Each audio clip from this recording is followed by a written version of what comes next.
It's good that hit one me spring. like 10 minutes ago. You're live. You guys are ready to go. Okay, good afternoon. It is Wednesday, February the 21st. It is 5 after 4, and I'd like to call this meeting of the Environmental Advisory Committee to order. I'd also like to acknowledge that the press and the public have been duly notified of the meeting in accordance with the Freedom of Information Act.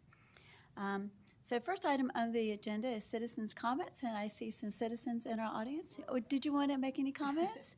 Okay, all right, great. Well, thank you for being here. So next item on the agenda is the approval of the previous meeting's minutes. That meeting was on January 16th, 2024. Were there any additions or changes for the minutes? Not that you saw. Okay. Is there a motion to approve the minutes as written? Motion to approve. Is there a second? I'll second it.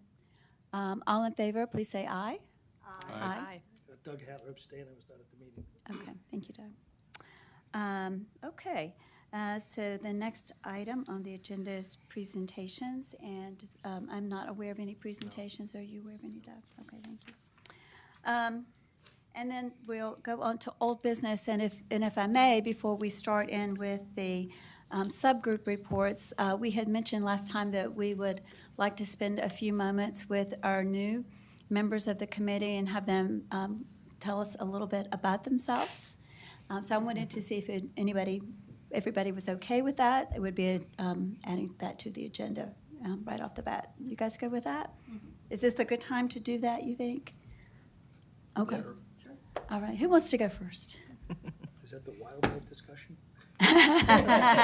Wild Presentation. Big. I'll start. Okay. All right, Laura. So I'm Laura Lovins, and I've lived here on the island full-time for 3.5 years. And I am involved with the Audubon Shorebird Stewardship Program. I'm going into my 4th year with that. Hopefully the birds will come back. And I'm going into my 3rd year with the Isle of Palms Turtle Team. I also completed the Coastal Master Naturalist program in 2022 and got my certification from them. And I'm a member at large on their board of directors. They meet quarterly. I'm trying to think. That's kind of my basic, but that's why I'm very excited to be part of this group, because the environment and protecting our wonderful wildlife and just the quality of life for all individuals on the island is really important to me, and the environment is a huge aspect of that. Okay. Thank you, Laura. Who would like to go next? Todd, you want to go next since you're I'll sitting go. next to Laura? Yeah, I'll be glad to. So Todd Murphy, I've been in here in Isle of Palms about 3 years now, and live in Wild Dunes. I actually spent a lot of time up in North Carolina. We were talking earlier about Bald Head Island, Wrightsville Beach area, but volunteered with turtle teams up there for a number of years, and really kind of fell in love with the whole process, the whole cycle.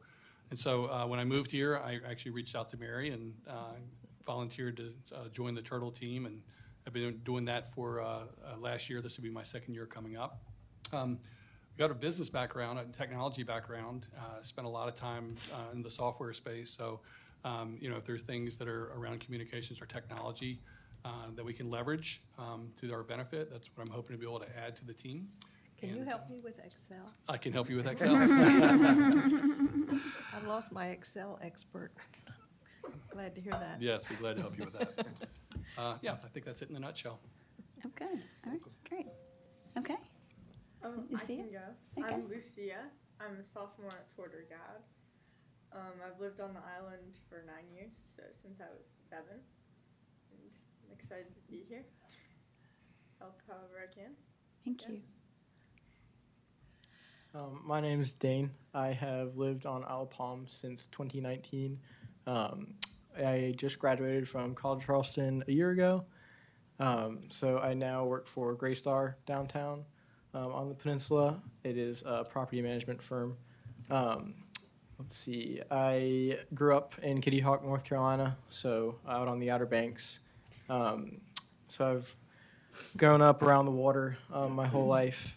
We visited Isle of Palms family here every summer, so it's been a big part for my short 23 years of life.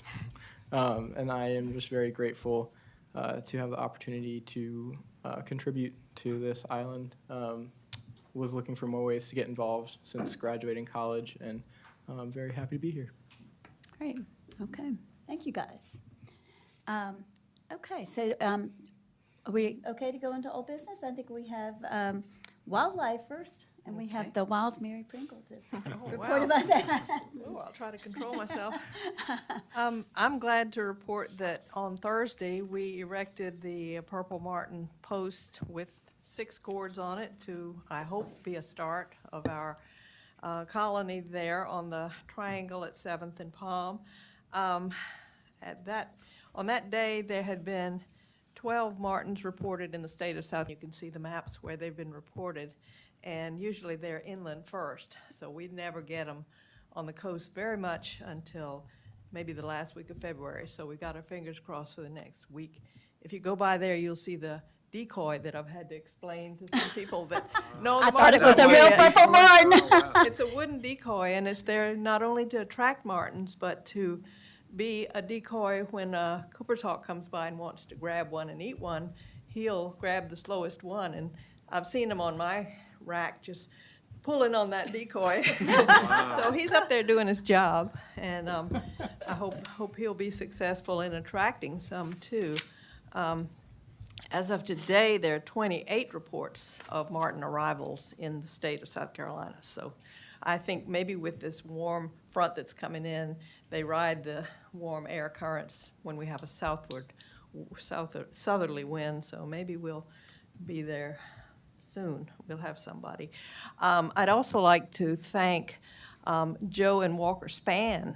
They're putting their house on the market at 7th and Ocean on the 1st of March, and they have donated their gourd rack and their martin gourds, which I manage anyway. And so we took it and put it on the triangle. So we have the Spans to thank for that. Oh, that's where we got it And their from. colony is their father, old Joe Spann, he loved those martins. And so that's a well-established colony. Those birds are going to be homeless. They're going to be looking for a new place to nest, and let's keep our fingers crossed that they will go to the triangle. So it's not parks. No, Park didn't have to do anything. Park put it up. Okay.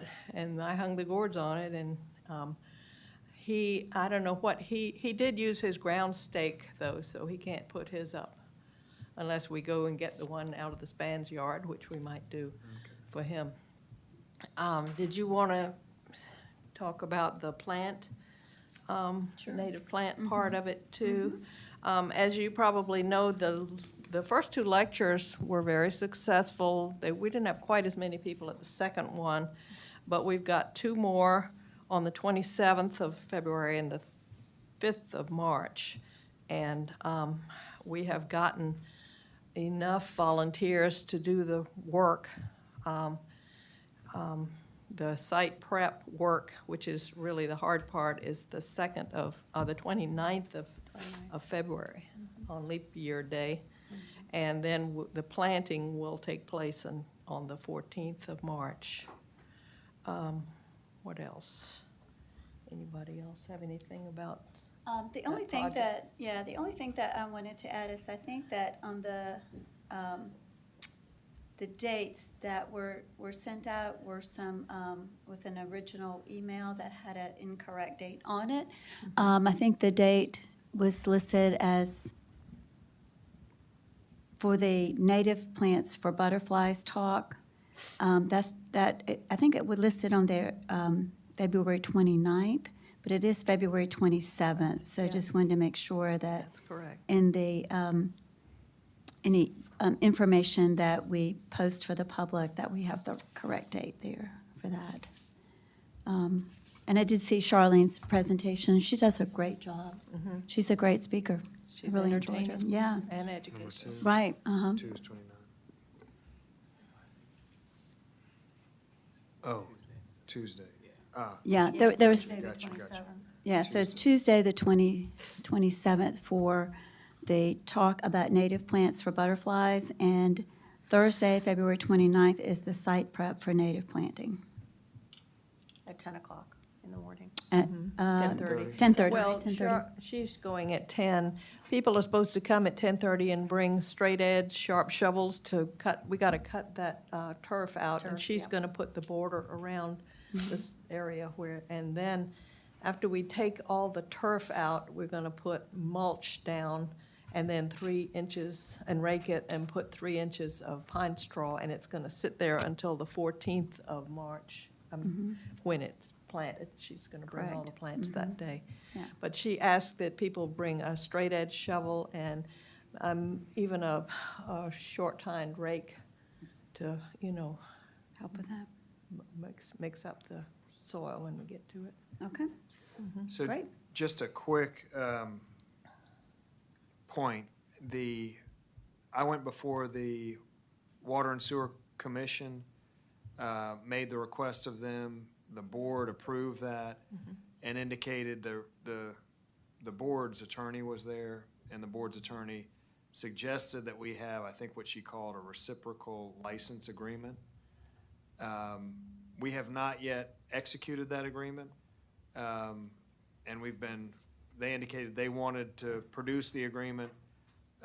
We've made them aware of these deadlines, and I've kind of nudged them again, saying, that this first deadline is coming up. looming, so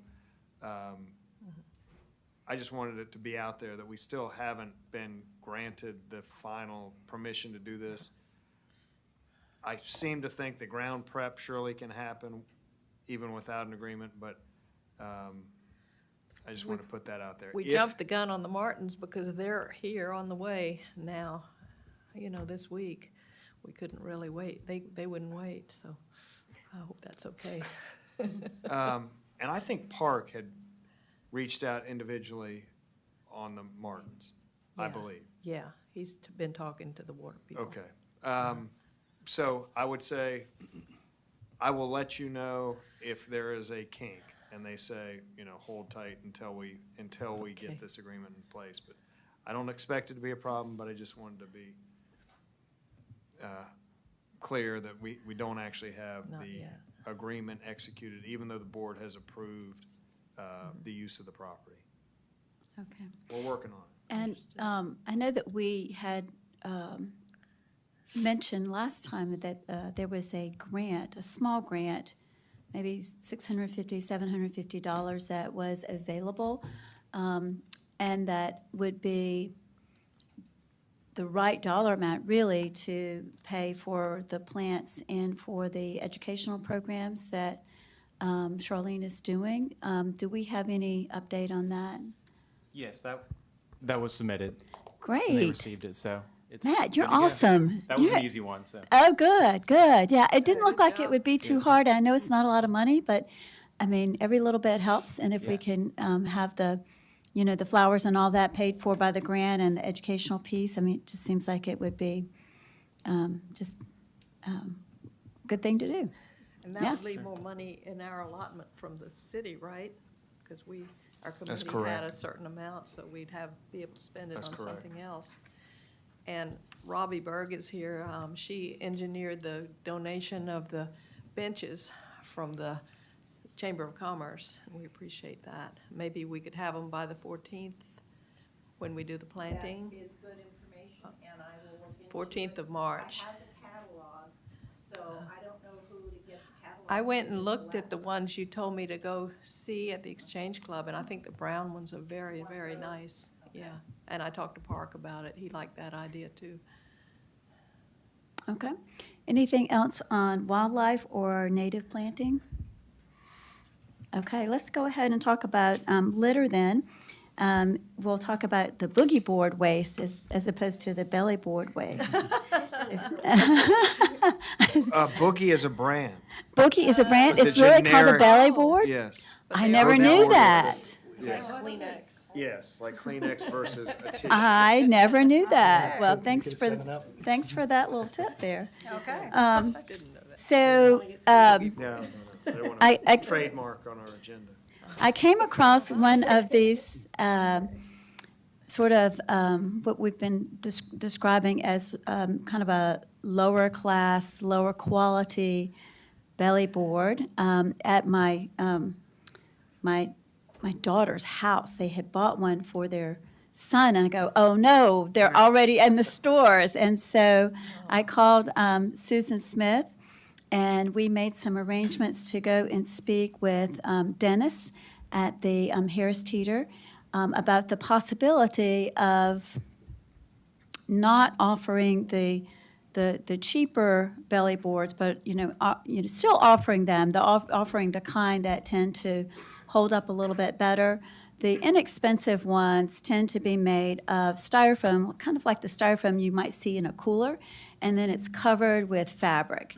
And the problems with that is the styrofoam breaks down, the fabric breaks down, the stitching comes undone, and the styrofoam leaks out into the environment. And so he was very receptive to not stocking the lower quality belly boards. He did say that they had already some that were that they would need to sell before they stopped ordering that particular kind. He thought that they had maybe somewhere between 2 and a 3 week supply of the belly boards that he would be obligated to sell from a business standpoint, but that in the future he would be happy to offer up the higher quality boards. So, and he was very excited about that. He was, I think the Harris Teeter was one of the first places that offered paper bags as opposed to plastic bags, and so they are very interested in being good stewards of the environment, and it was an easy sell. So That's great. I'm wondering what the other local sources of belly boards are, because there's Waves. Is that the name of the surf shop that's a little closer to? yeah, Center? there's one at the at top of the connector. By the car wash. By the Yeah, car wash, that's- yes. that's what I'm thinking of, And yeah. Susan has been in contact with them, and that will be the next place that we go and visit. I believe I think that surf shop down on the front beach probably also has them. So, we're trying to, we just started talking to people this week, and so we're trying to start getting out and helping to provide that information as to why some people, some of the store owners have not felt that it was a problem because people don't bring the boards back. So a lot of times if you buy something and it's faulty or it falls apart, people will bring them back to the store and want to get their money back or want to get a new product. But that's not happening. And so some of the people that she has had phone conversations with have not been kind of sold on the idea that these things are really bad yet. So we do need to get out and have some face-to-face contact. But yeah. And I think she told me at some point that they have data. They've just seen lots of big styrofoam chunks. Oh, with yeah. all of their litter And cleans. she has a supply of these boards that are falling apart, that, like show and tell, she brings around when she goes to talk to somebody. Yeah, yeah. And her supply is increasing, by the way, yeah. Yes, Doug? Just a question for the committee. Do we have an appetite to ask council to purchase up the inventory and dispose of them properly, of what's left, to accelerate getting away from the units that we're talking about? I don't know how many units that would involve. So I'm asking it to the committee. Is it something Yeah, we want yeah, to and think I about wouldn't, and recommend? yeah, and I don't know the cost of the belly boards. Yeah, I think it's a good idea. I think the challenge is there's other outlets that are selling the same product, and so you're stopping one leak in the dam, but there's 4 others. So if we can solve the problem Yeah, I think, holistically, I think we sure. want to probably, as you said, finish the outreach, Yeah. due diligence with all the Yeah. suppliers, and then maybe get a count on inventory and see where they're at. the other thing we found out that I thought was interesting is that there are a lot of these, like the grocery stores and places like that. Another one is the Harris Teeter over on Ben Sawyer. They purchase quite a few of those as well. But there are 2 primary suppliers of beach toys and, the belly boards and things like that. Two primary suppliers, and one is actually kind of a mom and pop supplier that's out of Myrtle Beach. And so another thought that we had was even going kind of beyond the local individuals and kind of reaching out to these folks and trying to to see if they would be if they would be receptive to not purchasing those. I think they come from China, and they probably have a supply on hand in the U.S. already that's in a warehouse someplace. But for future, years to consider looking at making available other types of boards. So a couple of different things that we can possibly do. But that was all I had. What about water quality? I know, Doug, you sent some information out to us. Yeah, it's been delayed because of my absence, so pardon that. What I did is I converted what I sent out previously and wrote it up more as a draft of a proposal that we might present to the council if we want to go that route. So we had, for those of you who are new, we had put together, initially, we came up with the 5 pillars, I guess it was, or 5 areas: litter, waste, wildlife, and habitat, water, and I think there was. Climate action. And climate. And then we have subcommittees or people that are interested in those topics. So on the water quality side, we put together some short-term, more immediate water quality goals and some longer-term goals. And one of the ones we talked about was, that you'll see here, is the immediate water quality goal number 1, which was to get a water quality audit or survey of the water quality here at the island. In the discussions that we had, we talked about the concerns over water. There's really 3 major concerns. One is public consumption of drinking water that's coming in from Charleston water, and then we also pull water out of some deep wells here on the island. The second was the quality of the water that's going out of the wastewater treatment plant in accordance with the NPDES permit for there. And then the third one was essentially, well, it's 3A and 3B. 3A is the stormwater runoff that's going into, from the island into the surface waters. And then B was septics, and that septic water is basically leaching directly into the groundwater, which that groundwater is also going into. So there's essentially 5 water quality risk points that we identified. So if we go back to what I wrote up here, I talked to Chris, and the water and sewer monitors the deep wells, and they get monitoring results for the water coming in from Charleston, and everything is in compliance with Safe Drinking Water Act requirements. They did do some PFAS monitoring, and they said the results they saw, and we actually saw the results, were below, excuse me, thank you. Yeah, we're below what the EPA is proposing for maximum contaminant levels. And then they also said that, they're in compliance with their NPDES wastewater permit. So water and sewer is essentially responsible for 3 of those risk points, or 2 of those risk points.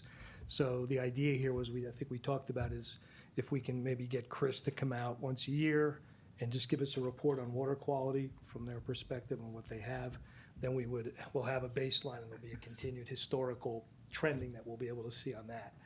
Well, according to, from my notes, we also asked if there was any individual drinking water wells, and Douglas, I think you and Matt, you guys came back and said we don't know of anyone that has a drinking water well. There may be some irrigation wells, but we don't know of anybody who has a drinking water well.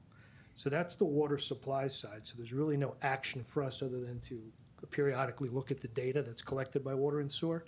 And Chris, that's an open book. So with that, what remains is then the stormwater runoff and the septic. There's really not much you can do monitoring septic and groundwater. We're not going to go around. It doesn't make sense to go around and put groundwater wells in. So what we talked about was let's look at the stormwater runoff coming off the island. So I was able to get the maps from Chris, and I identified 18 different stormwater runoff points into either Hamlin Creek or the Intercoastal Waterway. So the concept we're having here is, let's sample a portion of those and look at typical water quality parameters for stormwater, and establish a baseline of the quality of the water that's going off into the surface waters. And that's the proposal that I put out in front. So the idea here would be to do a round of sampling, get the results back, analyze the results, and then based upon the results, if they're anything that's above what would be, I guess, DHEC concern levels, then we may look at what can we do to mitigate that. There are things that they call in stormwater management called best management plans. They could look at, what can we do from a best management standpoint. If there aren't any concerns, then I think what we talked about is a periodic resampling, and we hadn't really decided on a frequency, and I think the frequency of a periodic ongoing really should be determined based on what we see in the initial results. So the proposal here is to go out and do one round of sampling for these typical water quality parameters. And you can see what I did is on, in the table if you look at it. And this is a draft, so I think where we're at right now is, would like to get everybody's final feedback on this, so maybe next meeting we can actually take a vote on whether we want to propose this with everybody's comments to the council, because there is money involved. We will need an allocation of funding to be able to do this. Doug, can you, I don't think I've got that. Can you send it to the new members? I don't know. Yeah, I sent it to a reply to all earlier, but I'll make Oh, sure. you did? Okay. Yeah, but it Okay. was Yeah. later, earlier today. I didn't get it. So, Okay. so I don't so when I try to send a message to the group, sometimes my message won't send, and it tells me that Laura and Todd do not have a correct email address. So do they have an You'll IOP? receive- You receive the packet from me, Yes. I got that. and then you hit reply all to that note, and it doesn't Yeah. get to them? Right, right. Yeah, because I think I did do a reply, all to. We need your IT assistance. Take a look at that. Yeah. But if I have everybody's emails, I can make sure Yeah. this evening, I make sure it gets out to everybody. So, and that happened a couple of times? You Yeah. received Yeah. something from Doug? It- Doug Halter, High LC, attached is the updated water quality monitoring. Yeah. Yeah, I have the Okay. draft. Because I Um, gave you that Gmail. but Yeah, and I sent it. didn't know if they had I sent it IOP.net. separately Yeah.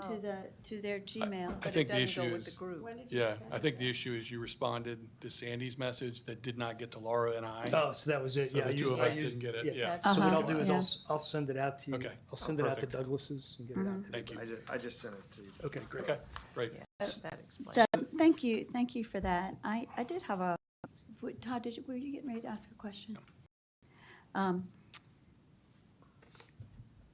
Associated with Yeah. it and the lots of different samples that you are proposing here.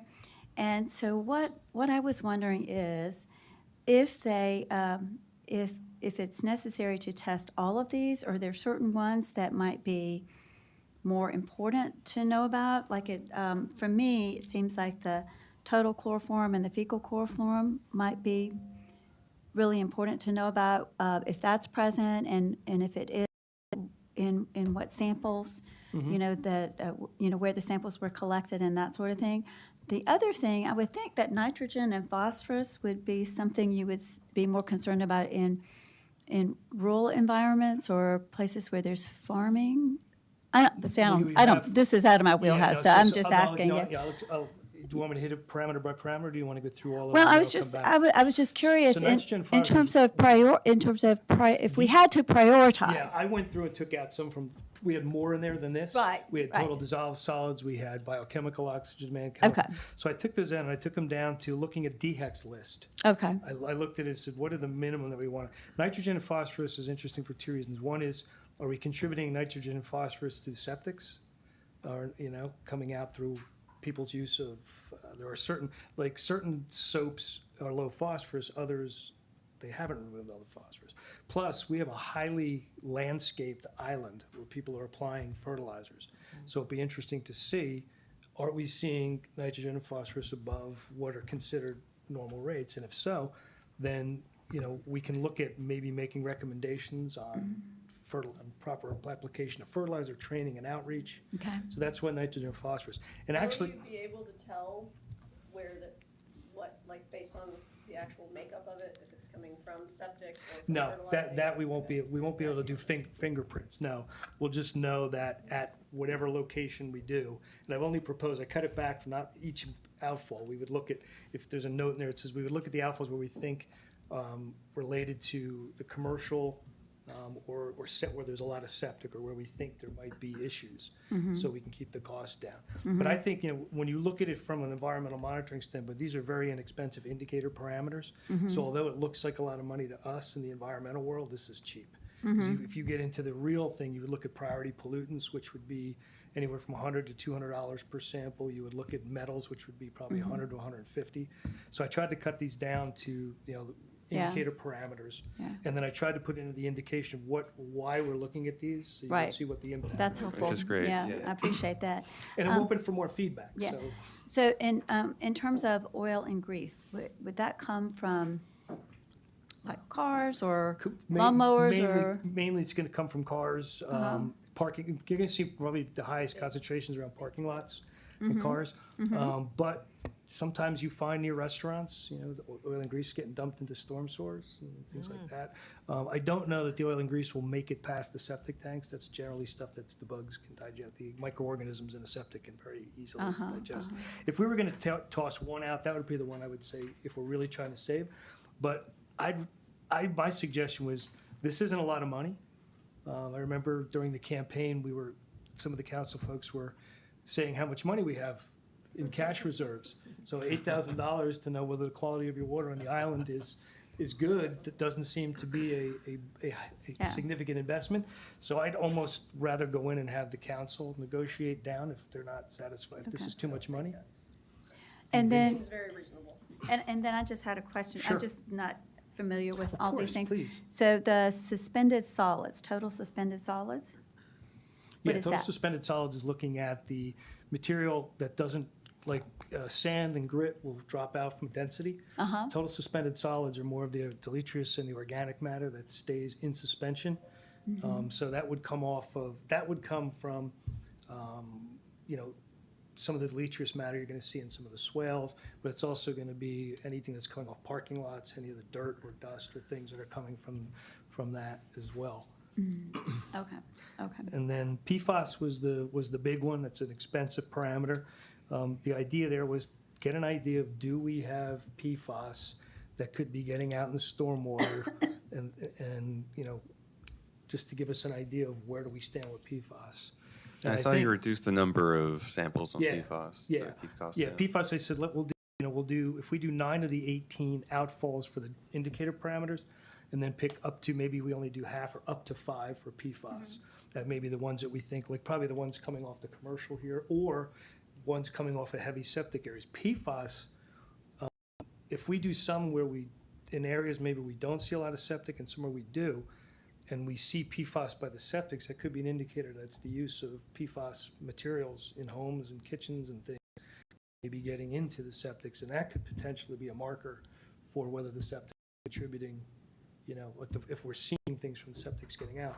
The one big surprise, aside, was I ran for water and sewer. I didn't win the election.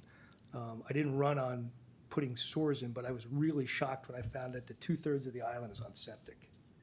And we just spent $50 million on a plant for a third of, it's absurd. Yeah, I don't think, it's not 2/3, is it, Douglas? I'll show you the maps. I have the maps here. 900 out of, here. it's about a quarter. That are on sewer? Yeah, it's Yeah, I thought we Oh, were no, doing no, a if you little look, better. if you look at the map, Yeah. I looked at the It maps. could be Now, better not then. that- None of this includes Wild Dunes. None of Oh, this- oh, none oh, of this oh. Outside of includes- Wild Dunes. Oh, It's all gotcha, outside gotcha, of okay. Wild Dunes. I was 2/3 thinking, Two-thirds of the single-family okay, residential plots. that makes more sense, There yeah. are 4,800 water accounts in the entire island. 1,150 of them are septic. 700 are irrigation systems, like watering. And 2,840 of the accounts are conventional sewer. So 1,150 of the septic, 24% of the total. Is that including Wild Dunes or not including Wild Yes. Dunes? Mhm. Yeah, my number is excluding Wild Dunes, so if you So the exclude total- Wild Dunes. Because Wild Dunes is totally Yeah. on, It's also where. on sewer. Yeah, Right, I'd right. love, what I can do is, I didn't bring the sewer maps, I brought them last time, but I can show Yeah. you, Chris gave me the sewer maps. Yeah, I've got them here too. And I wasn't going to go in today, but I'm happy to do what has been done, what's currently being done, and what is to be done with regards to getting the island, further along septic. Yeah, I had the same conversation with him back in November, Yeah. December. And Well, and the- he came and presented to the He did group come and too. present Yeah, too. presented. But yeah. If, if you'd like to get together over coffee sometime, we Yeah. can get our notes synchronized, because we're all one Exactly. committee here. Yeah. And if you Yeah. have a different take, because one of the things we also about is septic. There, at the Grand Strand, there's a major program that they're looking at in terms of septic contribution to pollution into the waterways. And they've done some remediation work or mitigation work in one area, and they're getting mixed results. They're not quite 100% sure, but Okay. it is a bigger concern. So Right, what we were right. using with this water quality is starting to look at that. We Right. recognize that we don't have control over soaring, that it's done by the water and sewer. But what we can do is we can look at the water quality. If we think that the water quality is impacted by septic or other things that should be going to water and sewer, then we may have a persuasive argument to bring to council, for council to then have further discussion with water and sewer. As a water quality professional and environmental professional, I'm very disappointed that the island is so poorly sewered. I'm very disappointed we're spending $50 million on a treatment plant, and so many people they're carrying the expense at the expense of the others who don't have it. There's some people that do want it, there's some people that don't want it. It's expensive right now to get on the sewer. A lot of people don't like it. I'm gonna do it myself, and it's gonna be $18,000 to $30,000 out of my pocket to connect. And then the other thing that Doug had mentioned is, we have this grinder program, but now they have over 200 grinders. Right. And the grinders are starting to wear down. So now they have an expense on grinders. So who's gonna pay for that? That's gonna go back into the rates. So- I mean, it is definitely something that council is talking about and interested in. And, I went to a continuing legal education a couple weeks ago and found out some really disturbing things about the state of South Carolina and septic tanks. They only monitor, if you put one in, it's only kept track of for 5 years. So any septic tank that's been in the ground for more than 5 years, South Carolina has no idea that it exists. When they look to allow septic tanks, this one just blew my mind, they look at them isolated.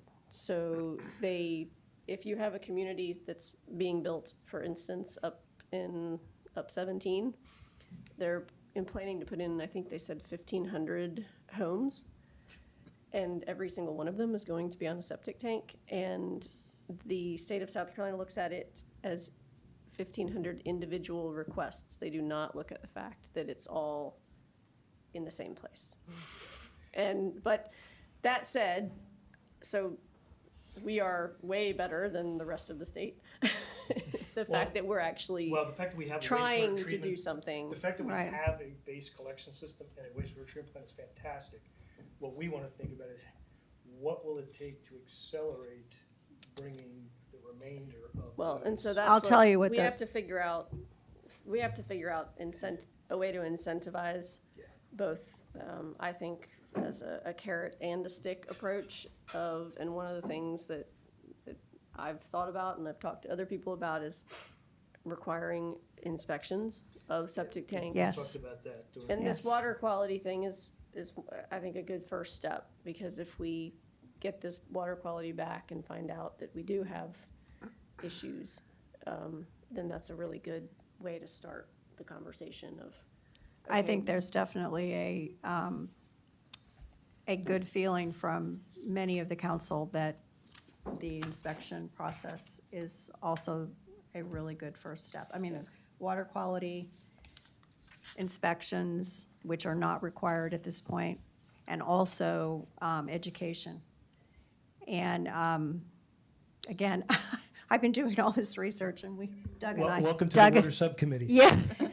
Doug and I to need have to you. sit down. Doug and I need to sit down, because I also got an opportunity to speak with the gentleman who runs the program up in Nags Head, North Carolina, which is a really cool program. And they provide help to citizens. It's the Todd D. Kraft Septic Health Initiative Program.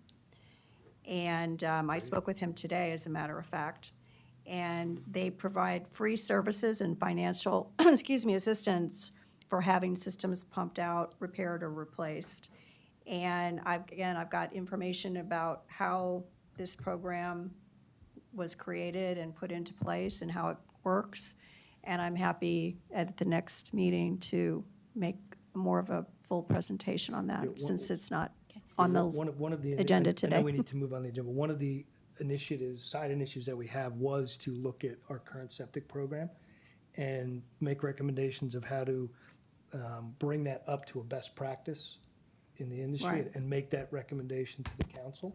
So this is perfect. This would Your be great. research and everything you're doing is great. This is great. What I want to do is bring it back to the proposal, which is Right. the agenda item, because what happens with the water is we've gone for like 45 minutes to an hour just on water, so I want to be respectful to the other agenda items, but we catch up. So you have the proposal in writing, everyone has it. If you can send me your comments, or even just an email that's saying I have no comments, just so we can get everybody's input on it, and then we'll make the updates, and then I'll send it out, and we'll bring it in for a vote to whether we want to present it to council based on all the input, and then we can finally have this moving forward or not.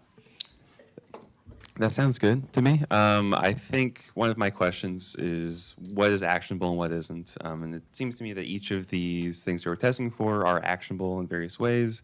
Then there's the overarching progress point of we can tell where the septic tanks are. You know, there's sort of the difference, and that is valuable data just to have moving forward in policy making.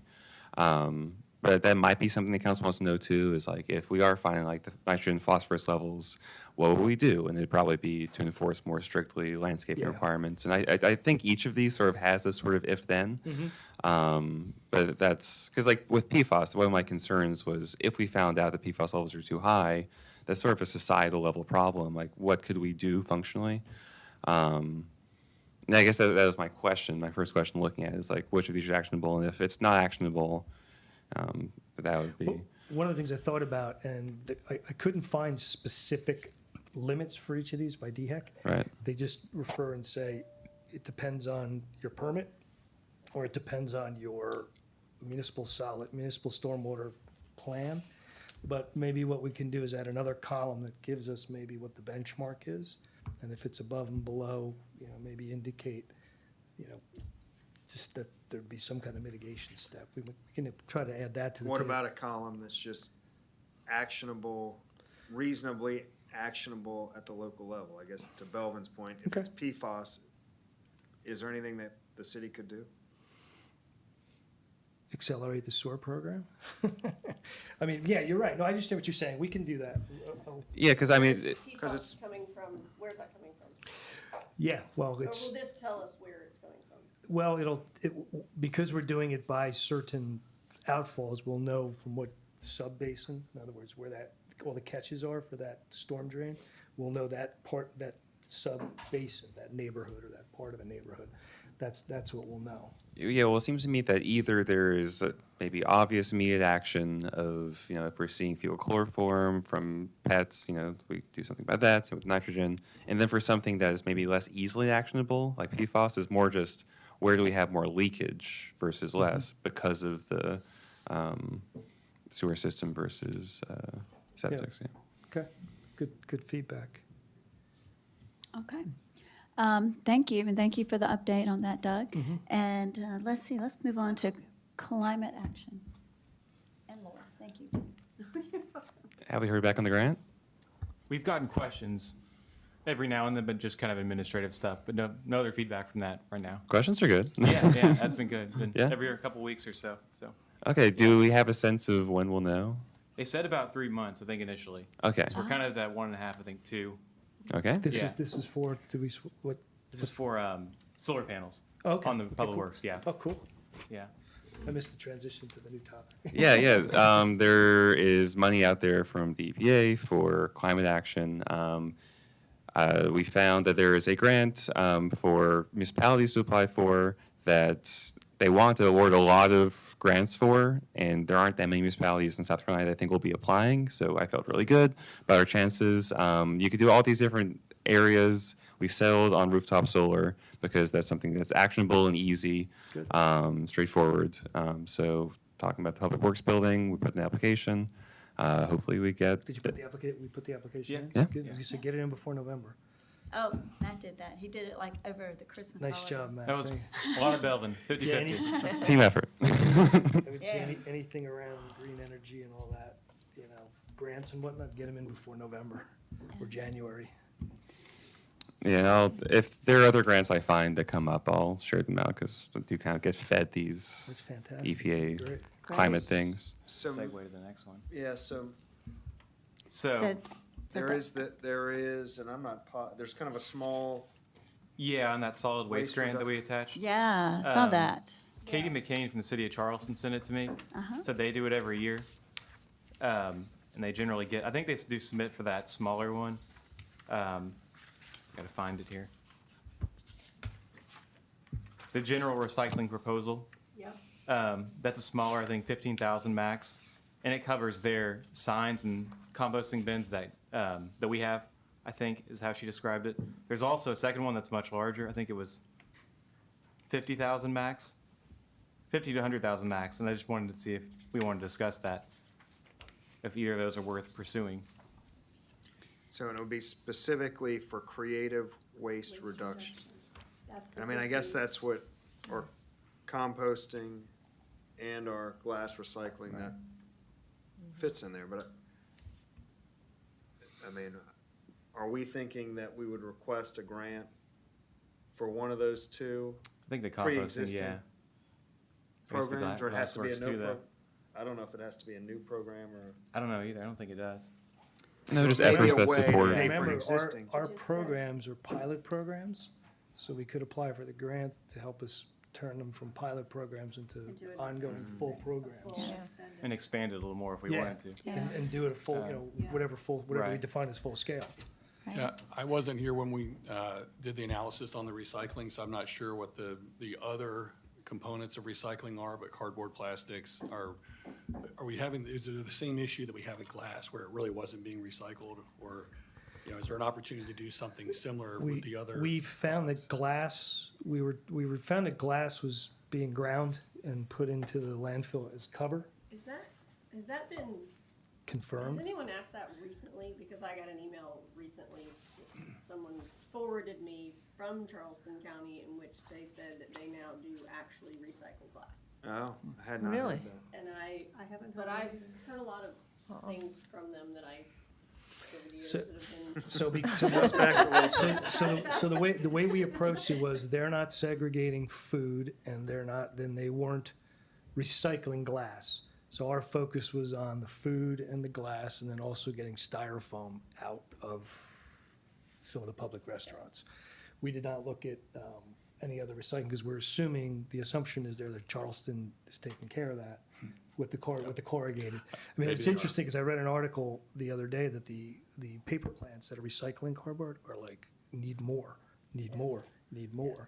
So there's probably money to be made in providing them as a It's a feedstock. moneymaker. So I would hope that they are doing it, but that's the basis and background, Todd, if that helps. Paper is very recyclable, and plastic just isn't very recyclable. And we have a partner that the glass goes to, don't know if you know this? I do know that, Okay, yes. good. Yeah. So would Katie be a good resource to answer that question? Or do you, I mean, in any? What is the your work- question?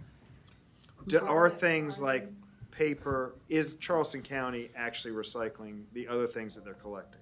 My understanding is yes. I mean, with the same basic ground rules of how anyone recycles things, which is that paper is very recyclable. Like 90+% of paper products can actually be recycled. Plastic is just not, like, breaking down those molecules and remaking them is very energy intensive, and a lot of it is just not usable.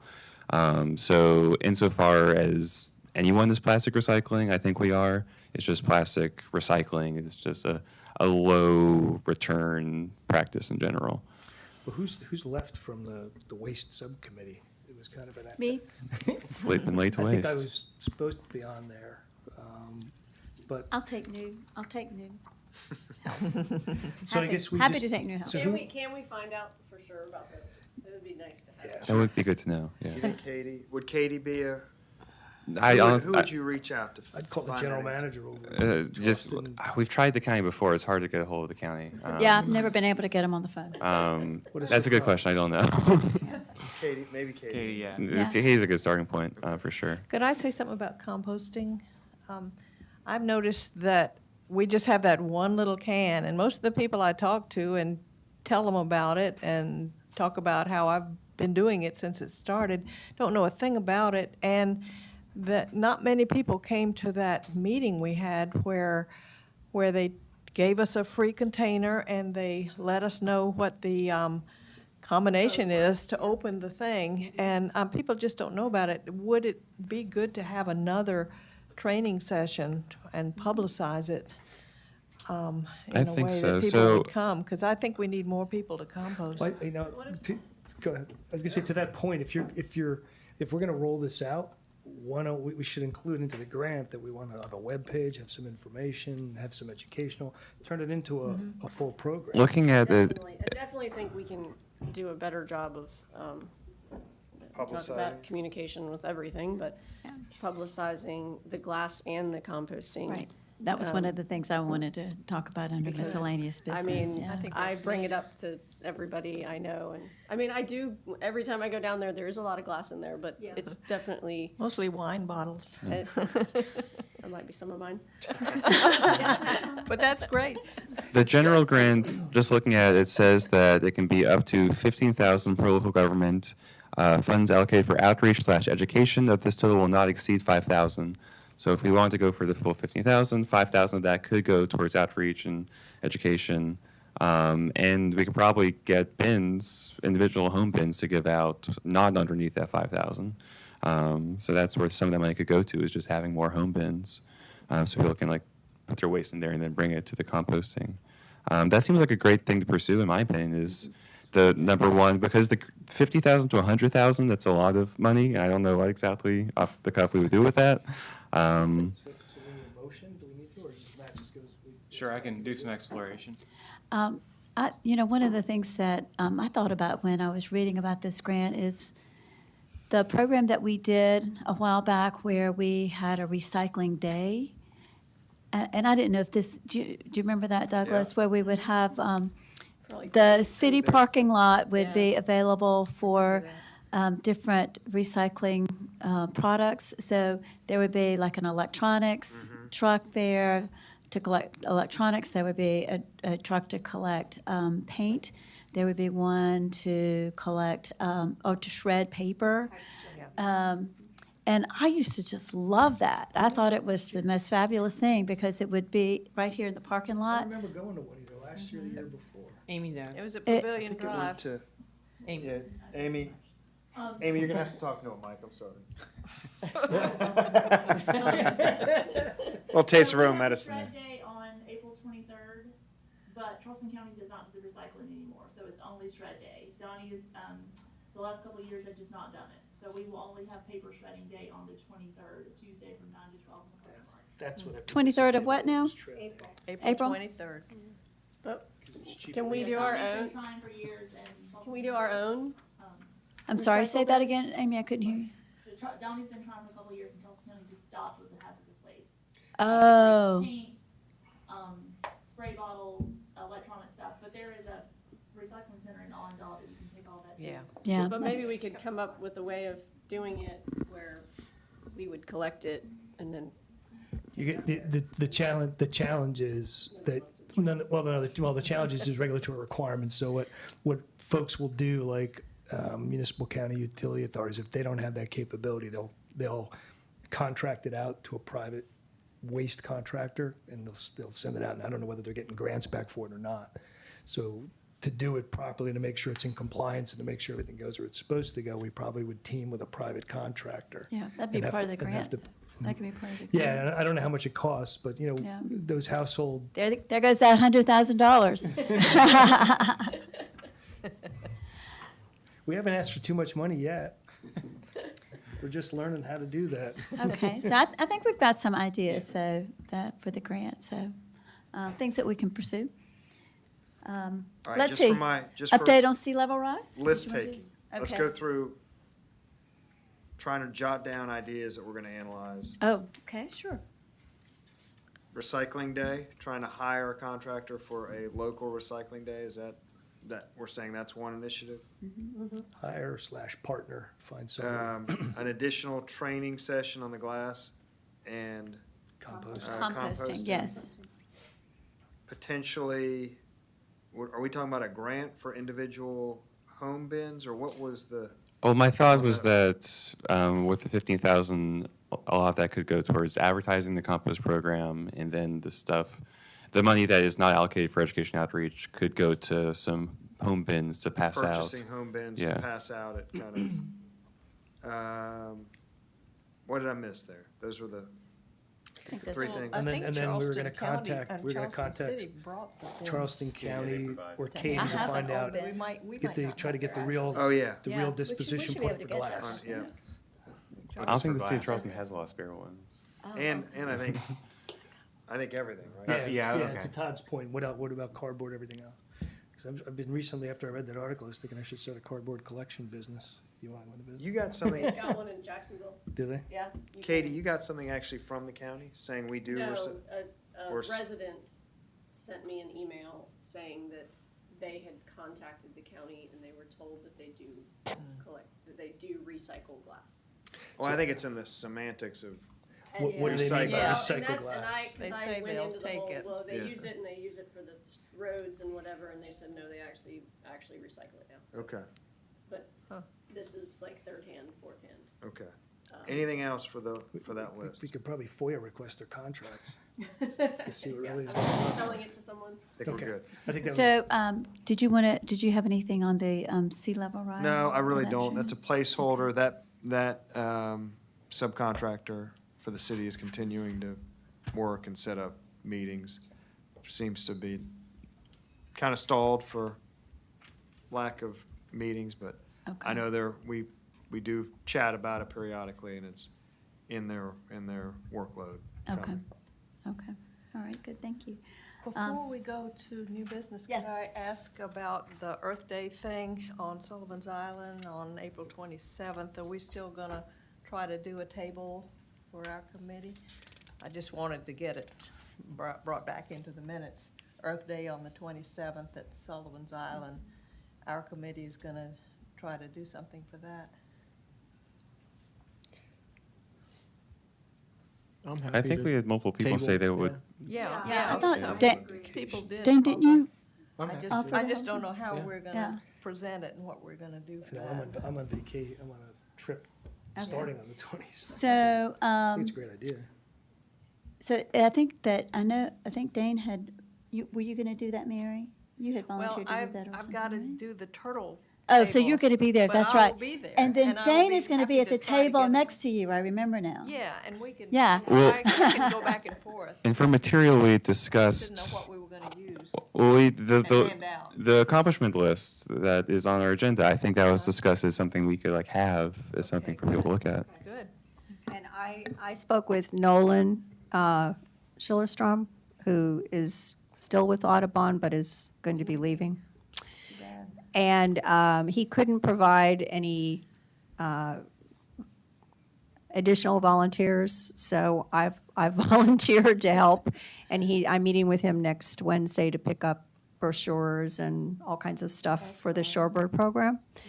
And I just need to coordinate with Sullivan's about being able to have a table for the Shorebird program.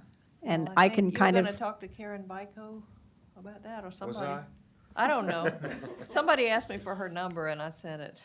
yeah, I was- I've got her number too, and I'm Yeah. gonna, Well, I just wanted So to we bring need it a up table. again. yeah, so we're no, still, it was yeah, old, that was working old on it. business, yeah. It'll work. And we I had can- another meeting before that, I can- right before that. I can flip-flop between tables. Yeah, we'll make it work. But Karen is the person to contact to get a Yes. table there. Yeah. And I think that Yeah. probably was in my court. As if you don't have anything else to do. How do you keep track of all this stuff? Well, poorly, obviously. I know. Todd, did you have God something? bless you. One more think question, it's it's going amazing. back to the belly boards. Oh, Can I just ask a question for my knowledge? Sure. The city has a styrofoam ban on the beach, is that not accurate? Like you can't have styrofoam coolers on the beach? I think it's, at the restaurants can't I think serve. cups and the takeout containers.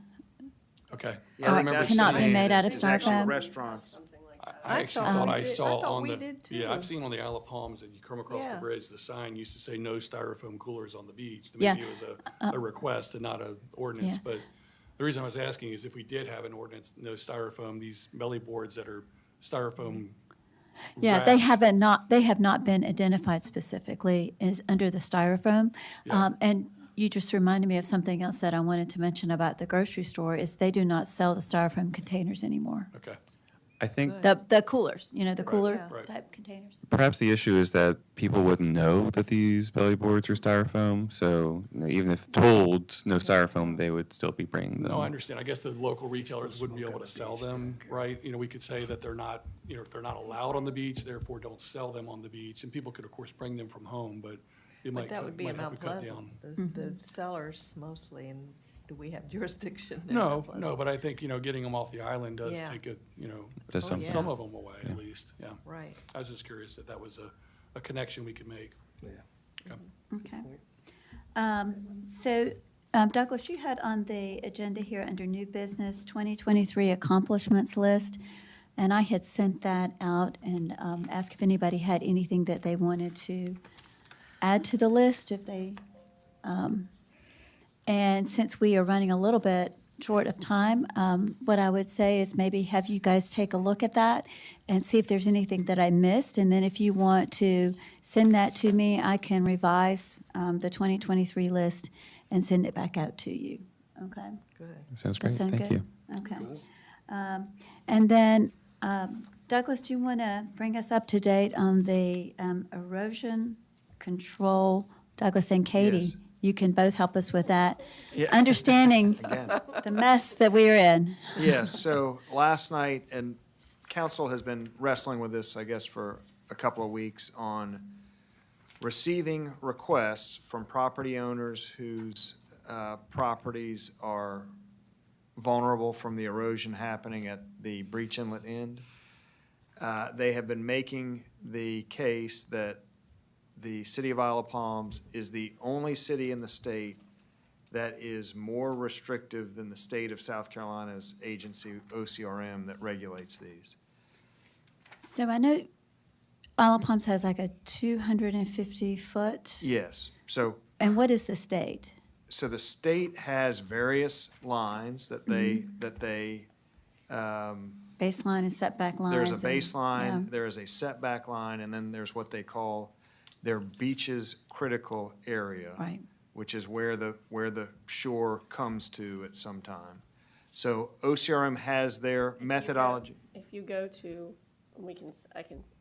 Douglas can send this out, but there is a website that's insanely helpful. gis.dhec.sc.gov. And it'll, GIS, yeah. I'll send you a And- link. Yeah. Okay. And I'll just show you, like, this is what, Oh, I looked at that last night. Yeah. Yeah, I've seen that. so that's, Yeah. to me, it's very helpful Yeah. to see. So, but they don't list specific distances on, Well, the line is the line. right? Yes, that is their baseline and setback line, which are generally stationary. They're established every 8 to 10 years.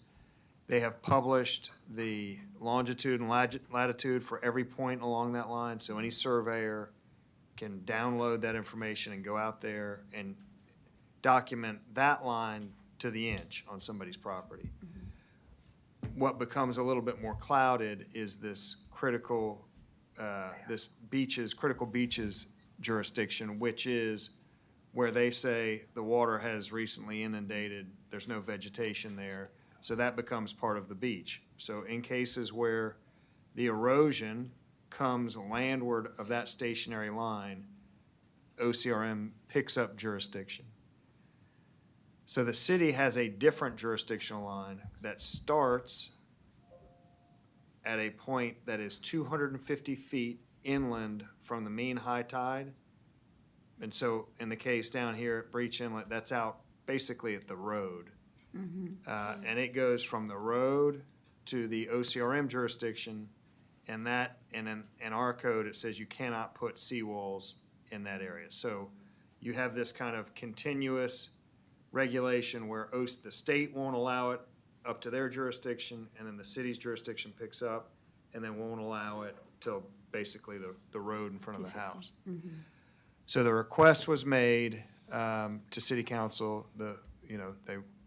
They made the point that you're the only community doing this. Every other community just stops at the state's jurisdictional line and says, go deal with the state. And then once you get on the land side of their line, you can do seawalls, you can do things to stop erosion. So council went through a few different options of what to do.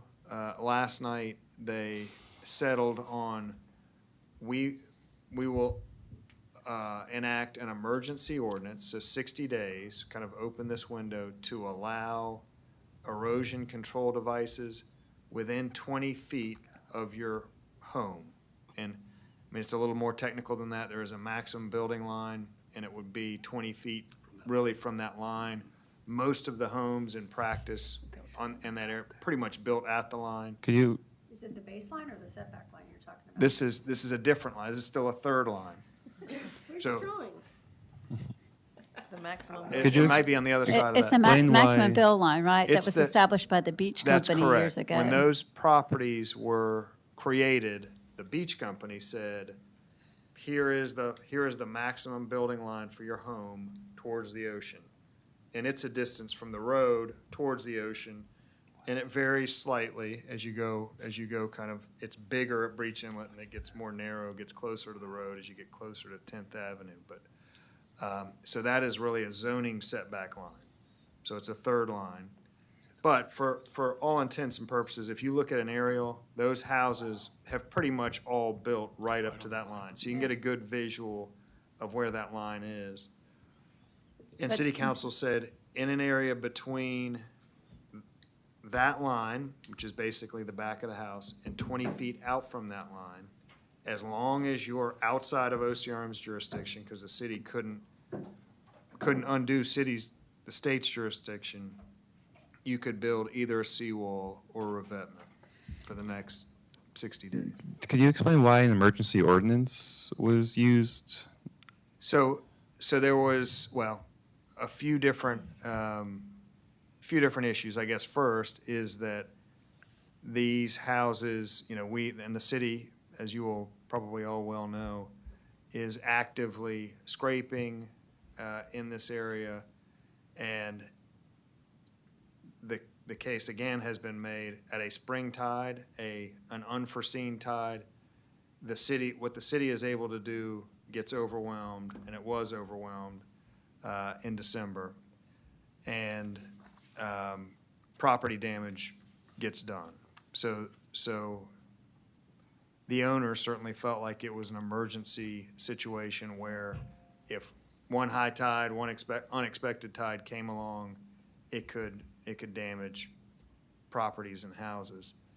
The other reason for that is that the section of the code that erosion control device standard is housed is the zoning section. Zoning section takes 2 separate readings, an additional public hearing, and an additional trip to the planning commission.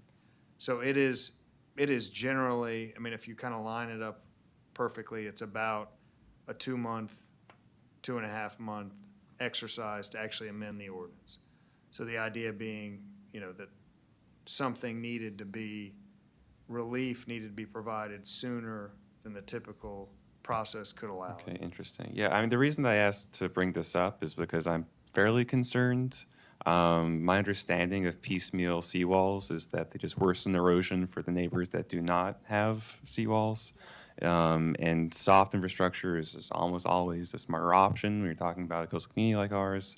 The wildlife potential of blocking off dunes for sea turtles and habitat for seabirds.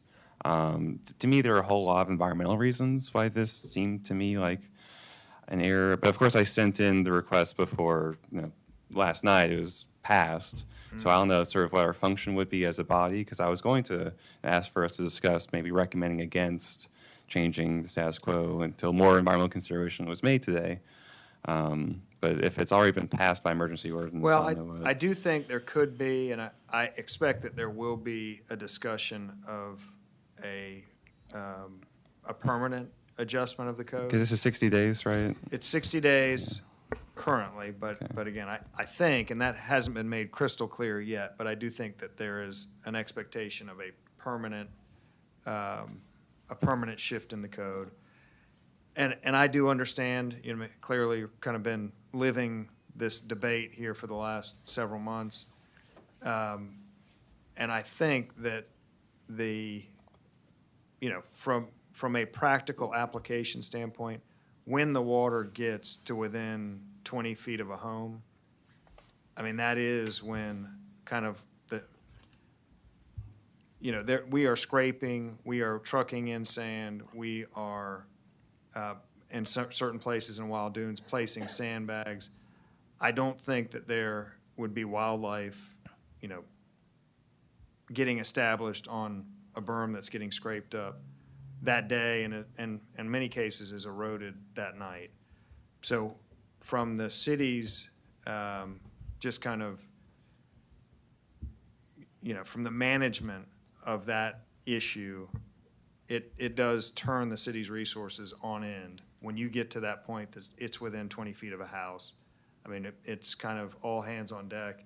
It's all that the city government is doing at that point. So it is a pretty critical, from at least my personal perspective, it gets within 20 feet of the house, and there is not something to stop, getting under a house. It's a critical scenario. Sure. And I do think that the city recognizes that when it gets to that condition, the solution needs to be longer range, soft, beach renourishment, adding sand. And in this situation, that is planned. There's a project in the works where the Army Corps of Engineers is going to place 500,000 Right, it's cubic imminent, yard. right? It's Yeah. about to happen. So I wanted to bring up two points if I could. One, So the contractor can't come. I just wanted to bring up 2 points. One is, a lot of times when you have emergency systems, or let's just call it a process or a system, 20 is the critical. Do we That's have the a trigger. Do we have a 40? Why don't we have a 40? Wouldn't it make sense to have something that at 30 we take action instead of it becoming critical? So those, You can't? That's my question. I mean, I don't want seawalls, but I also don't want houses to fall into the ocean. But we can't, we spent a lot of time on the whole how many feet situation and coming up with a way that could potentially make a solid seawall. I don't think practically that's ever going to happen. I don't think, but I guess the point being, we can't go out, like that map that we were just looking at. If you're out to that red line, or even that where OCRM says is active beach, you can't do anything. The city has no say and the resident has no say. So we can't go out any farther. until So, it hits like, the 20-foot trigger. Yeah, but I guess what I'm saying is, like, I think of it from a process standpoint. I was in the pharmaceutical industry, and you've got kettles that are, you got 1,000 PSI and all kinds of temperatures. You're not going to wait till the temperature explodes to react. You're going to wait. You're going to have at 40%. So couldn't we have a watchdog limit that says when it gets to 30, so that the city doesn't have to go into crisis at 20? Yeah, so I will say to that question, the city monitors the profile of the beach all the way down the beach every year. This area had been accretional. There were parts that were erosional, but generally this area had been accretional for pretty much, not every year, but majority of the years it had actually grown. The monitoring professionals noticed 2 years ago that it lost a considerable amount of sand. It lost 500,000 cubic yards, but it was below the water line. The area up Highland stayed intact, but they said, hey, there are parts here starting to go. We need to put into the budget a project of renourishing that end, and it's probably 2-3 years on the horizon. So that got put into the budget before, kind of in the planning documents before that happened, before this came to pass. And then this year, we knew that there was kind of sign of things coming, but then this year, it lost another 500,000 cubic yards in the matter of a few months. So it was, and if you think about that, we have parts of the beach that are growing now. And when it's growing, we're kind of hands off, everything looks good. Hindsight's obviously 20/20. I mean, we know now what if we knew back then, we obviously would have started, but there was no compelling reason to say, hey, we should start looking at a massive renourishment project on this end of the beach that's always been accretional. Kind of wouldn't make sense. Sure. Actually, That's helpful context. Thank you. but actually, and this is the challenge. I've been doing environmental work and policy for 37 years, and this is the challenge we have is, do we choose to put in systems of prevention, or do we wait till we have a consequence? And we typically in the United States, we wait till there's a consequence.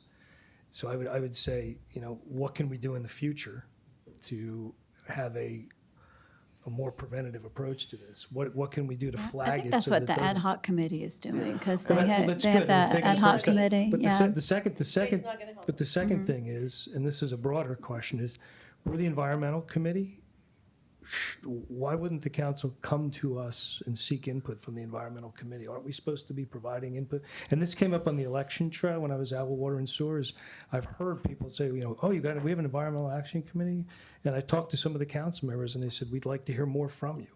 They said, Douglas gives a report out, but we'd like to hear, more from what you're doing. I think if we're going to be an environmental committee, then I think we want to, how can we, the council, come to us and we partner? Now we're reacting to this now.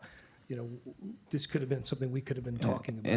And they did create a specific committee, an ad hoc committee for long-range kind of Planning. visioning of what the policy should be. As Katie has mentioned, the problem with renourishment and being proactive about it is it's kind of $15, $20 million a pop. So if you were to say, hey, let's just start renourishing parts of the beach that are accretional, you would bankrupt the city. So it's Well, and unsustainable to just, Well, and that's the other challenge, right, is how much burden do you put on the individual city of Isle of Palm, since we are a destination for other members of the state and even the southeastern regional area? I mean, okay, let's charge them out, let's charge anybody, Mount Pleasant, kick in some, how do you? They don't wanna pay for it. One of my concerns, because I do think, These are broad policy issues, I realize that, but. Yeah, well, I do think, because we have connections collectively with folks who are sort of environmental experts in the field.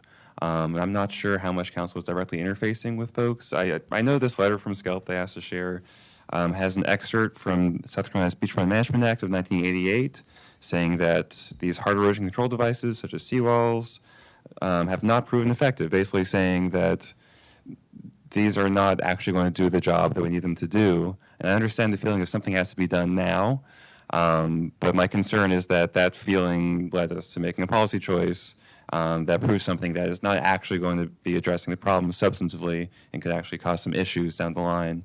I would like to say that I read that letter and I think it makes a lot of very good points. It leaves out the part of the South Carolina statute that specifically says that they do not adequately fund beach renourishment. Sure. So the state is telling us that seawalls are bad, and I think the science says that too.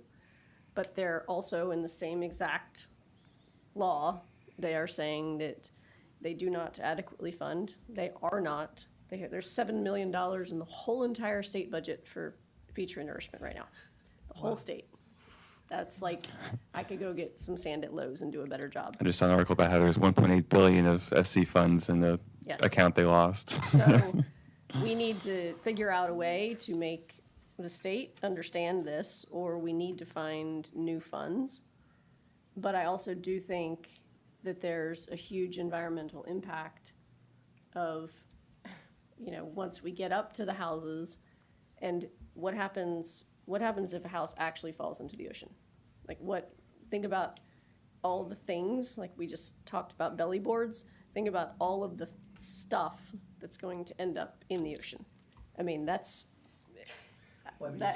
overwhelming, and so. California's dealing with for mudslides Right. and wild. So I think I totally agree with you, but we're stuck between a rock and a hard place, and if somebody could come up with a better solution, it would be awesome. Well, it sounds like the ad hoc committee is sort of exactly what needs to I mean, happen. it's gonna come down to money, is really the Right. big thing. Yeah, and I mean, hopefully, there is resilience money more and more, just sort of at the federal level. So hopefully, yeah, we can figure it Yeah, out. I mean, and looking at it from the environmental side of things, like from, the turtles and trying to get Columbia to pay attention to the beach, that same code admits that I think 2/3 of tourism dollars come from the beaches. You're not gonna get a lot of people coming to visit a beach if they can't get there to, They have to sit next to a house. Right, if you sit Yeah. underneath someone's Yeah. pilings or. So I Yeah. have just a couple of questions about the ordinance that was passed, and I don't know if Douglas or Katie, you might be able to answer those. So this seawall that is going to be allowed, does it have to go through the same permitting processes as other? Yes. Okay, which doesn't, it's not very quick in my experience. 60 days. How are they gonna do that? Does it do? No, it would be a city permit. So, it would be akin to a fence that Oh, would- so they wouldn't have to apply to, I don't know, DHEC or No. whoever it is that you have to get a permit? No, it has to be It'd be- outside of their jurisdiction. You have to Okay. have, OCRM will have to say that and they're pretty good about that, coming Yeah. and Right. putting out their stakes and saying, And they have to approve it, correct? this is where you can put it. All Oh. they say is, Don't all put they're it here. concerned with is location. Location, okay. And just All keep right. it out of our jurisdiction, Yeah. and then they Right. don't review it. And I saw something about where you're supposed to cover it with sand. Is that right? Once the need for that wall, once the tides have subsided, there should not be A visible wall. a visible wall. So this is kind of after the Army Corps project. Okay, And we have the same thing with Wild Dunes, where they have revetments in front of Mm-hmm. houses. Unfortunately, we now have some of those exposed, so you have these rock revetments that are exposed. And they will be exposed until a bigger scale solution is put into place, which would be a dredge in that Sure. end. So once that happens, then the revetment gets covered over and you don't see it any longer. Does the And then homeowner pay for the wall? Yes. Yeah, this Yeah. is just opening up the Yeah. ability for homeowners to do it. And Yeah. I just want to raise one last concern, Yeah. which is that the way kinetic energy works is that when the wave water hits a seawall, is pushed back out, or is reflected, which will worsen the amount of the beach sand that's then taken back away. When you have dunes dissipate the energy. So my concern is that seawalls will just worsen the loss of sand at this site. It's sort of accelerated. Yeah, the best, to try to combat that issue, and council ultimately chose a point that is 20 feet from the house. So we do hope and expect that will stay at least far enough from the shore. Well behind the dunes. Well, it will be well behind the dunes. Probably not well behind it, but at some point, And buried. that the water isn't hitting it like at every high tide, because we have situations where, like at Wild Dunes, and when those sandbags were out there, and I know that a lot of you remember that, they were exposed to the water for like 12 hours a day. Half of the day they were exposed, they were getting pounded, and definitely there was energy that was eating that sand away, causing those sandbags to drop. So we hope that they will be far enough back that they won't be, and that they will be needed for such a short duration until this Army Corps project happens, that we won't be having kind of long-range, major problems. And that was under the advice of the coastal engineer, that you do not want a wall that's out there taking abuse, taking tides 20 hours a day, because it will, it'll exacerbate the problem and move the sand away. The sea level rise program, is it for climate mitigation or adaptation is what we're talking about? Yes. So it would Adaptation seem plan. to me that because of this is happening, would that program be a higher priority now to really It'll start definitely looking be, at? that Because that this is only plan- gonna get, this is only, I mean, Belton, this is only gonna get worse. I mean, as climate's changing, who cares about why it's changing? And we at these barrier islands are gonna take, we're on the front line of the war. So Sandra, I think I interrupted you, I'm very sorry. Oh, no, that's okay. No, that's fine. No, I just wanted to ask one more question about the ordinance, and that was, I thought that I heard something about if a homeowner decided to build a seawall, then they would not receive the sand. That's the renourishment sand, is that correct? It's not the renourishment sand would still be placed there, it's the emergency scraping sand. Oh, okay, So okay, in that emergency condition, okay. we would not scrape in front of those seawalls. Gotcha, okay, all right. Thank you for that clarification, yeah, okay. Any other questions for Douglas about that? Yeah, I know Thank we're you for kinda- talking that through. Yeah, thank you for. Just a clarification, I heard the minutes or the recording from last night. The 1.5 million we had to do the scraping, we've pretty much burned that up, I heard. Is that? So I think it's technically 1.8 million that Okay. ultimately got approved. We are being, I think we have spent close to $1 million. No, I think I may have cut off your question. I think you're getting to how much has the city actually spent? Yeah. Depends on how much we're getting back from the Yeah, state. and we're getting back, I think we've spent 1.1 million Okay, of the city's funds. okay. And it's not, from my observation, it's not working. It's eroding immediately, right? I don't know if that's Right, generally yeah. agreed to, so. We're definitely No scraping. in just trying to keep up with Yeah. the amount being lost kind of on a daily. Yeah, it just didn't seem like there was a good alternative. I guess that's, I empathize with the council for having to make that decision, but I don't know, I don't know a better option, for Yeah. the immediate, for the next 2 In, months. in the short term, you only have the options of scraping, trucking, or sandbagging. We tried sandbags, definitely didn't work. Trucked a lot of sand. The problem with trucking is it is adding sand to the system, which is good. But it is significantly more expensive to a tune of it costs about $250,000 a week to truck. Yeah, We trucked for numerous weeks. At the end of that week, that sand was gone. So there's benefits to trucking. And then any other solution is a much longer range yeah, permitting exercise. You're kind of in the year to year and a half planning and permitting.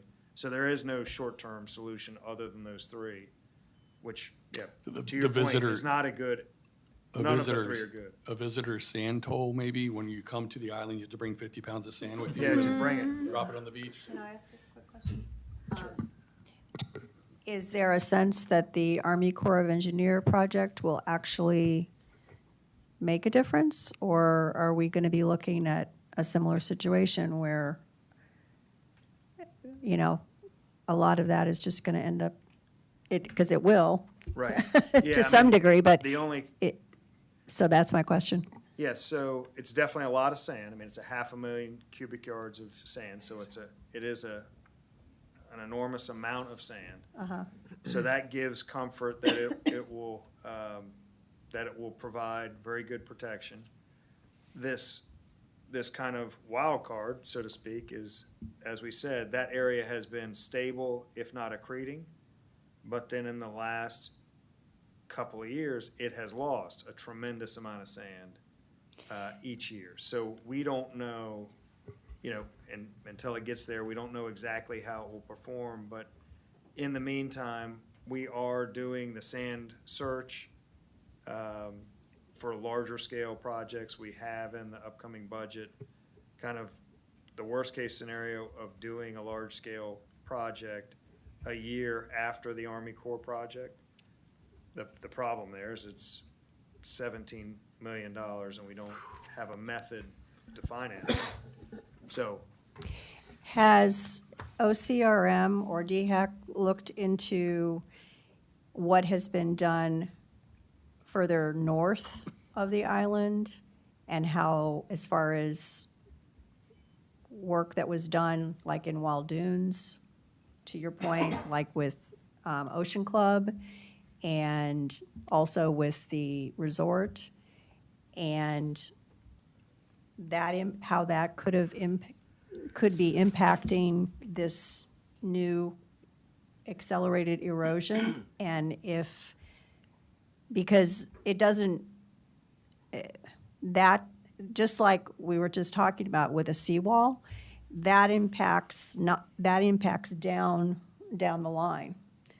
It doesn't, as far as erosion for people and communities and beaches further down the line. And I'm just wondering if there's been any studies done to what was done to help the erosion in Waldoons, and then, yes, and how that could be affecting what's going on now at Breach. so that is not an OCRM project, but the city does do that. Okay. We monitor the beach profile.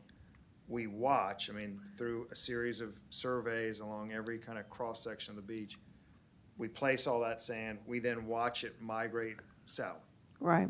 We can see, and from my recollection, I think that we can account for about 90% of the sand that was placed in Waldoons in 2018.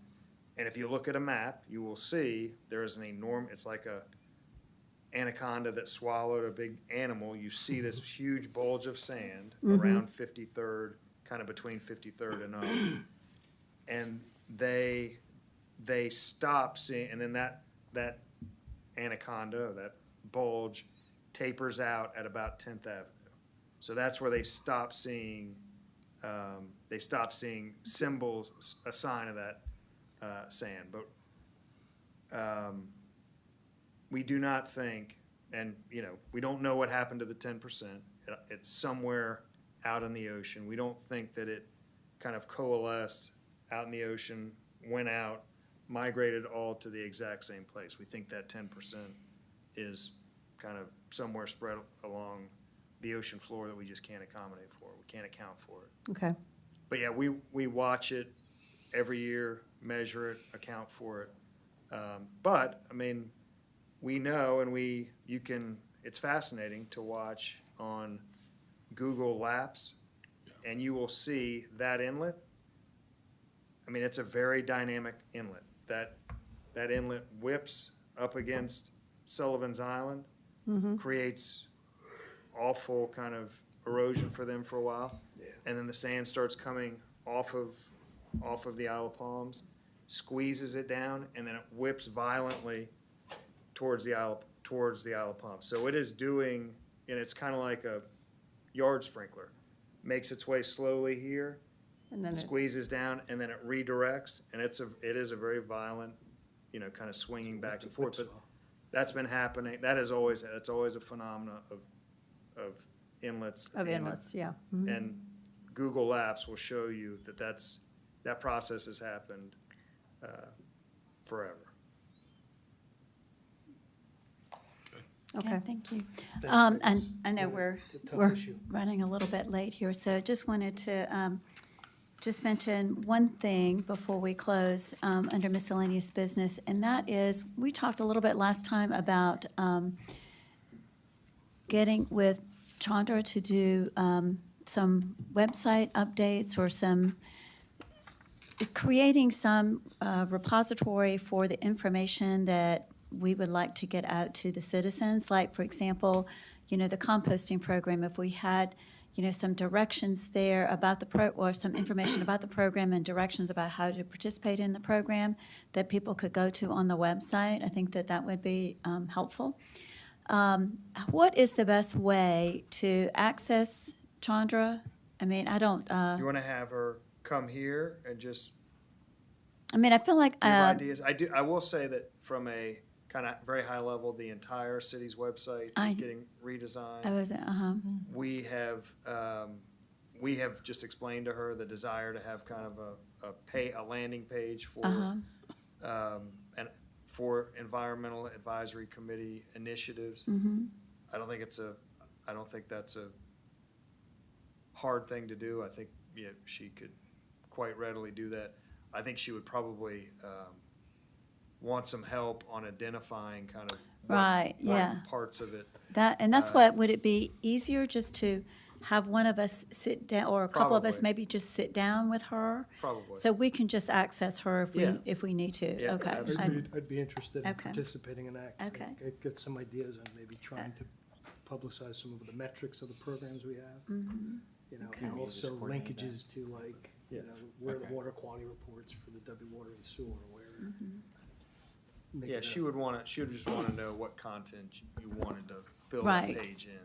I think Well, I'm interested in her feedback on how to make it, how to make it visible to people, how to make it easy for people to find the information. So. yeah. She would And be then the we one could to bring ask that back to the committee Yep. and present that and get some feedback from the committee, Yeah, maybe. I think Okay, either arranged through Matt or myself, okay, if not just directly with her. She's very Okay. accessible. okay.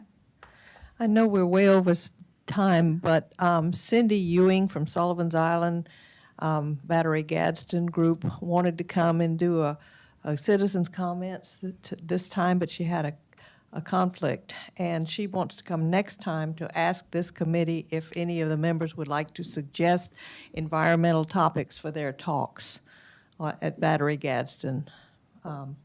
And her, so she, I guess, will be on the agenda for next time. CYNDY is her first name, and it's EWING.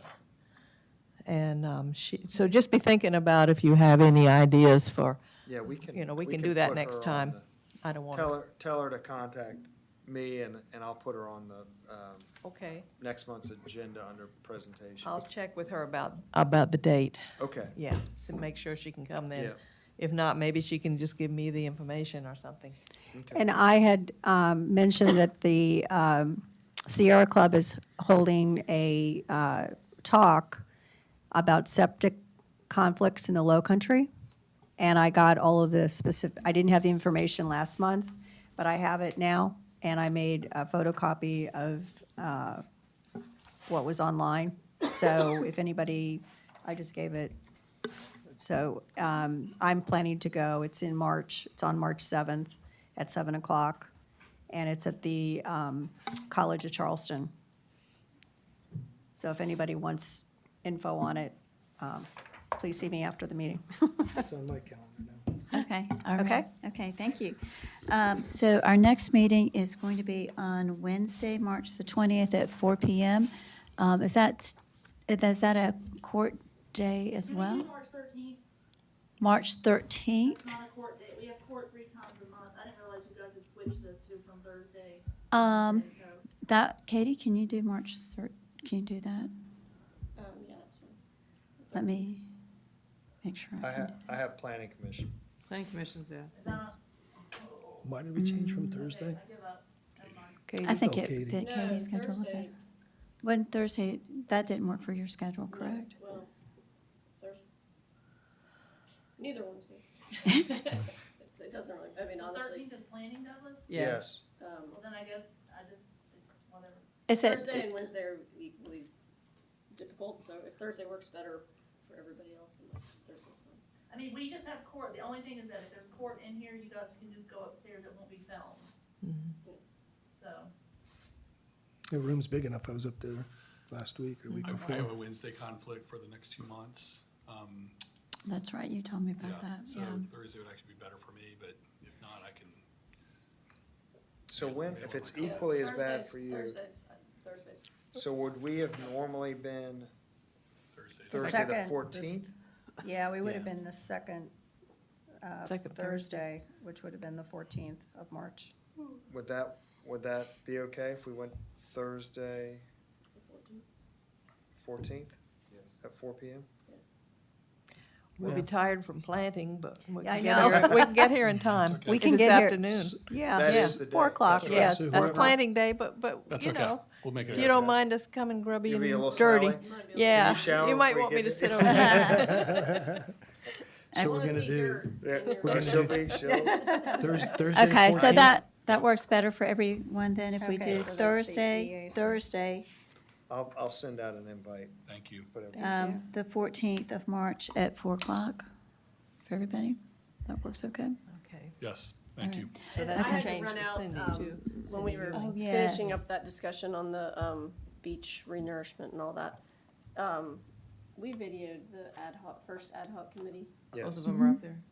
That has lots of really, really good information, if anybody's interested, especially like, 'cause Yeah. we've talked about all this stuff so many times, I can't remember exactly when, but I'm pretty sure that meeting was when we did talk about the sand coming down the Yeah, beach and yes, how it's the been first. monitored and all of that.